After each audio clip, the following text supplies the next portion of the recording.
Tambayar mu ta gaba, kwanakin baya malam ka yi mana bayani akan manyan laifuffuka guda 9 daga Abdullahi dan Umara daga Annabi Muhammadu sallallahu alaihi wa sallam. Muna so a sake mana bayani saboda ƴan uwa su amfana.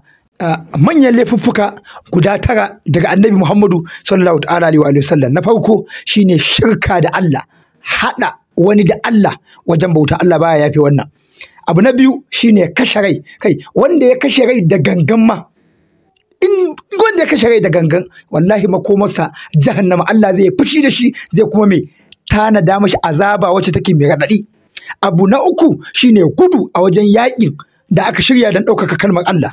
Abu na 4 shine yin ƙazafi ga mace wacce take mumina. Abu na 5 shine cin riba, bi ma'ana cin dukiya sama da abin da yake na riba. Sannan abu na gaba shine cin dukiyar marayu. Abu na 7 shine ƙirƙiran wani abun bauta a cikin masallaci banda abin da Annabi sallallahu alaihi wasallam ya shar'anta. Sannan abu na 8 shine yin ƙage ko ba a koyi wa mutum dariyan keta. Wannan mugun kaba'ira ne, Allah ya hana. Sannan abu na gaba shine sa iyaye kuka wajen yi masu rashin biyayya. Wannan su ne abubuwa guda 9 waɗanda mutum ya kiyaye su, in ba haka ba zai halakar da shi gobe kiyama. Allah zai masa azaba.